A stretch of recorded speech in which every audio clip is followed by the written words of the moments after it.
Hey, hey, hey, Dr. Kat here. Welcome to Embrace Her and Thrive. And we're doing a series called From Roots to Results, looking at where you come from, exploring it, looking at how you can change things so you can get to a new place. All right. This week is going to focus on money. Now, I know a lot of people don't talk about emotions and money. I do all the time because I know that the women I serve, they love the freedom and the peace you can buy with money.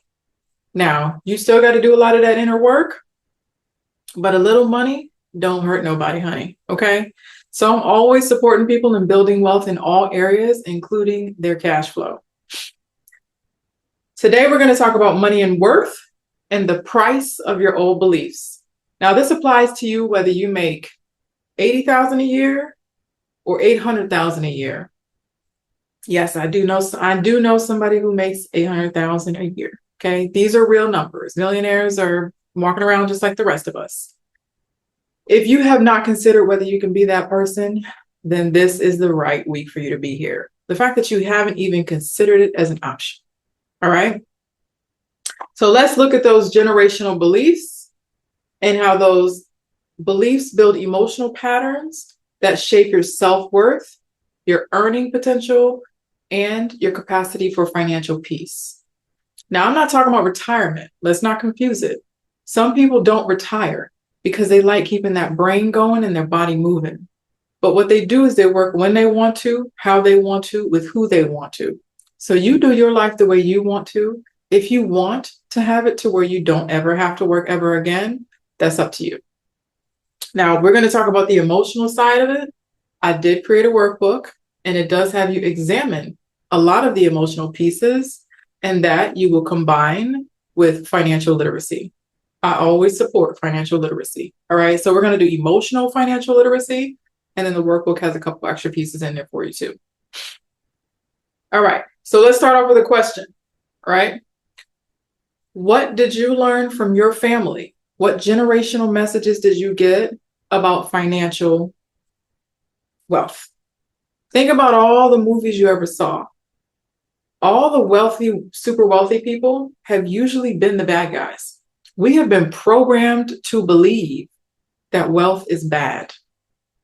We also say a lot of things like wealthy people are greedy, but we ignore all the wealthy people that donate and that give and that volunteer. People say, oh, they get write-offs. Okay. And they still donated and helped. Either way, let's just go ahead and make it make sense. Okay. You can be one of those people who have so much abundance that you can help all the people that you worry about and that you love. So think of abundance as a less selfish approach rather than just having enough. All right. Okay. So look at it like this. And believe me, I used to be in this camp, and some days I still am. A lot of us are working hard and the money is just slipping through your fingers, whether it's you paying for the lights to stay on or that luxury car or that investment property. Whatever it is that your reality? This is not just about budgeting. It's about your beliefs that you think money is supposed to do that. It's supposed to come in your hand and it's supposed to go hunker down into a savings account, or it's supposed to just slip out of your hands. You're not supposed to have a lot of disposable income because then something's wrong, right? Extra money.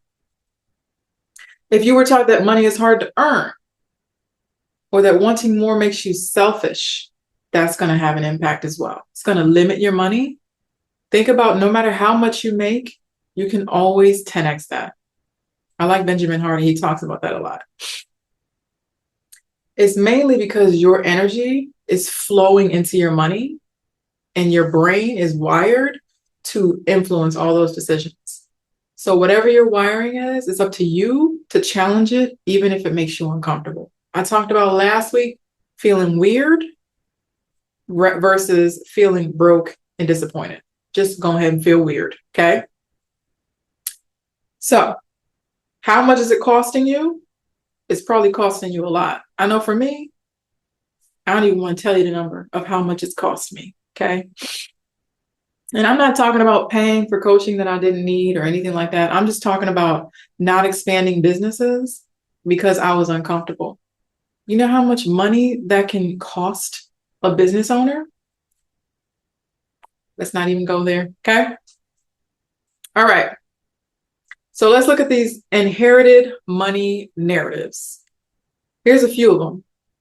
Write down your own or share some in the chat or in the comments. Comments, so that other people will know that what they hear in their head is not just reality or the truth, but just observation and the way that their brain was wired to see it. All right. Here's some inherited money narratives. Money don't grow on trees. I heard that one a lot growing up. You have to struggle to succeed. You got to fight your way up to the top. Now, does it take consistency, showing up, and effort? Yes, it does.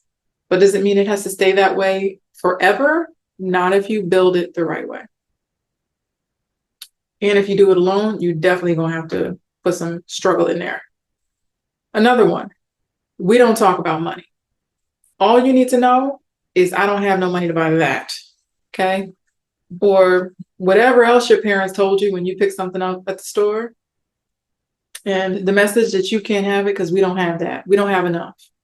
Right? I know for me, I got so tired of hearing it. I got a job as soon as I hit the age. I think it was like 15 or 15 and a half, 16 growing up. Soon as I hit that age, I was out there and I got a job. And what did it turn into? My mother telling me she didn't have enough. Love her to pieces.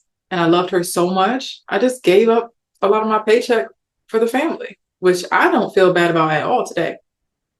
But I was frustrated as a teen and I started to learn that money equals stress, that there's never enough money. And it just kept going until I started wondering why I think that way.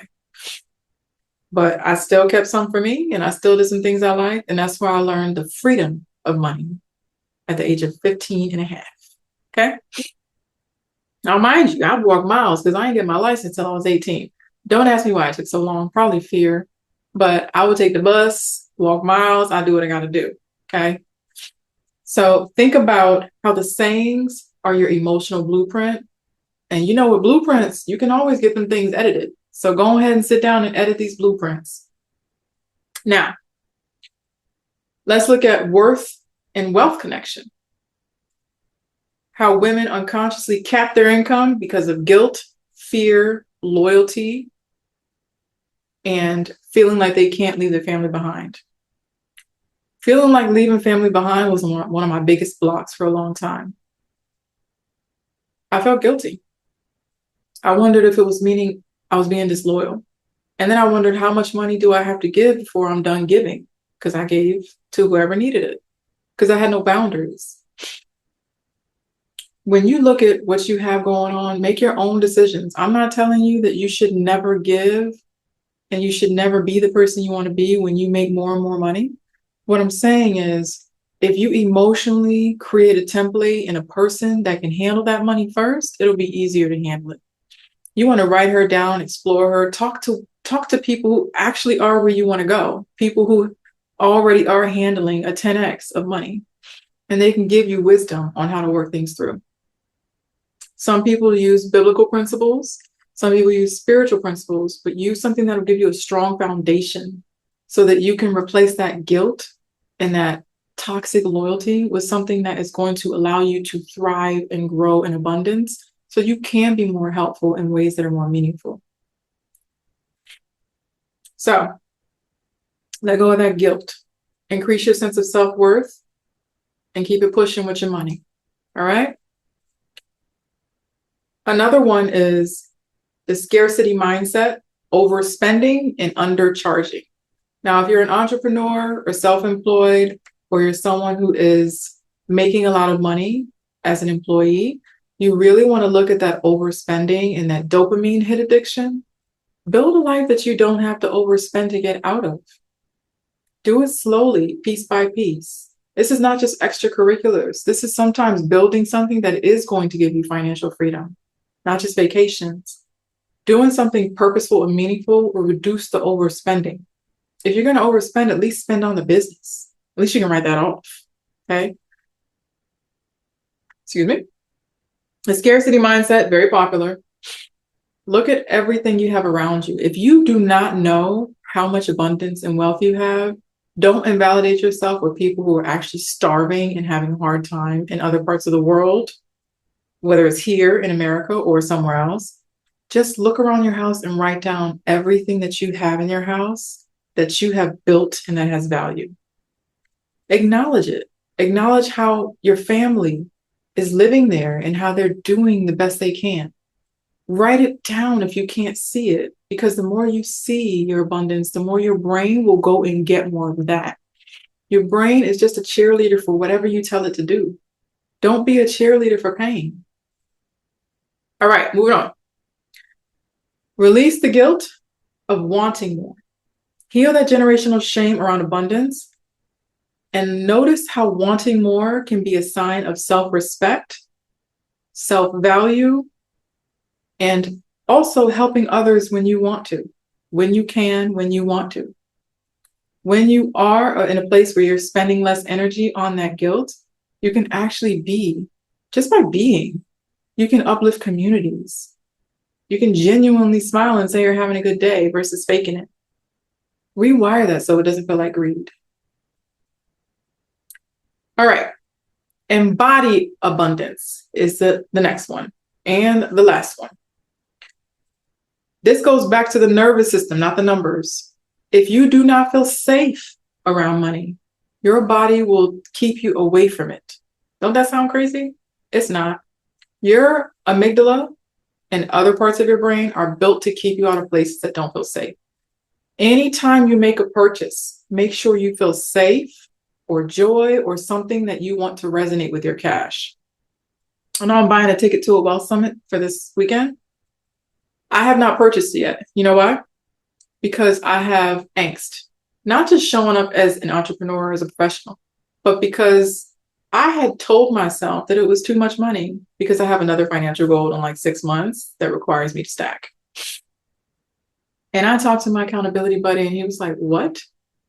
You telling me you can't make that and just put it over there in the stack in the next 6 months? I said, when you say it out loud, it makes me sound like I'm insecure with my money. He was like, I didn't say it, you said it. So what I'm doing is I am changing my emotional state. I'm doing all the stuff that I've taught you all to do. Every time I think of buying that ticket, I bring up the emotions that I want to feel over and over again. I clean out all that. Because I could spend some money online, clicking, same amount, and not even notice it. It's because I'm investing in myself. And I had this whole blocked system about a return had to be immediate. But that's not how building wealth always is. It can take time. And a lot of that money is spent on you becoming the person who's going to handle that well. So I'm going to buy that ticket when I have the right energy with my money and with the Katrina that's going to go to the event. But I did book my Airbnb. I liked it better than the hotel. So celebrate your wins. All right. Practice calm around money decisions, not fear or urgency. I know people with somebody might say, well, what if the tickets sell out? Then I'll catch the next event. I'm not going to buy it out of urgency. I'm just ain't. I ain't going to do it. Okay. All right. So I created something for you to reflect and to journal on your relationship with money. But think of this. Oh, and it's called The Money Mirrors Your Mindset. Okay. I might change the name, but you'll see the attachment. It's going to help you explore your relationship with money. And then you'll have some space to explore a couple of your thoughts and feelings. All right. I do have a workbook that has like a emotional financial assessment part to it. I might give that to you guys. If not, then you can always hit me up and request it specifically. But today, for the end of this one, because I'm getting a little long-winded, I can become long-winded, but it's okay. It's only because I love y'all. First question. What messages about money did I absorb from my family? That's one. What messages about money did I absorb from my family? They do not have to be verbal. Write them down, whether they were verbal or nonverbal. Okay? 2, how do I feel when I think about raising my prices, saving, or spending on myself? Now, I raised my prices once. I'm going to raise them again for my out-of-pocket people. And I raised my coaching price. And I was uncomfortable. But when you do the work and you regulate your nervous system and you have conversations with people who are already where you want to be, you start to recognize how it's not that you are doing anything bad. It's that you are consistently understanding your value. I pour into everything I do, and I'm always striving to be better for the people I serve. Always. It is my mission to give the best quality of service that is focused on what the person asked me for. So why would I not have prices that show the hours and years that I put into it? That makes sense, right? So think about you like that. Start at a price point, not where you feel comfortable, but just above that. Okay, always go right outside the comfort zone with your prices. Okay, if you want to do pro bono, do pro bono. I'll keep 1 to 2 cases every year. Do what you need to do to balance it out, but do not treat yourself cheap and then expect people to treat you expensively. Okay. Last question. What would abundance feel like in my body? What would abundance feel like in my body? Calm, safe, anticipation, excitement, nervousness? What would it feel like? Practice the feeling that you want your abundance to feel like over and over again. Just bring up the word abundance, envision your life, and then bring that feeling up. Okay? What that will do is rewire your brain and your body at the same time to know that abundance is safe and that you're going to be okay. All right? So download the resource that I'm giving you all to explore what we talked about today. I think it's going to be Money and Worth, the Price of Old Beliefs. I'm probably going to add on a financial restructuring sheet. But I'm going to put it all together for you guys and download it and keep on moving forward, okay? Get your emotions and your money together. It's me, Dr. Kat, with Embrace Her and Thrive. If you relate to anything in this episode, go ahead and subscribe. Let your friends know that they don't have to be broke forever, okay? It's all about their feelings. It's not just about their savings account, their budget, and all that, okay? Those are just tools to help you get more comfortable with money. Keep working on being the person that you want to be and make sure you take rest days when you need it. All right? As always, sending you all love and hugs, and I have faith in you. See you soon. Bye.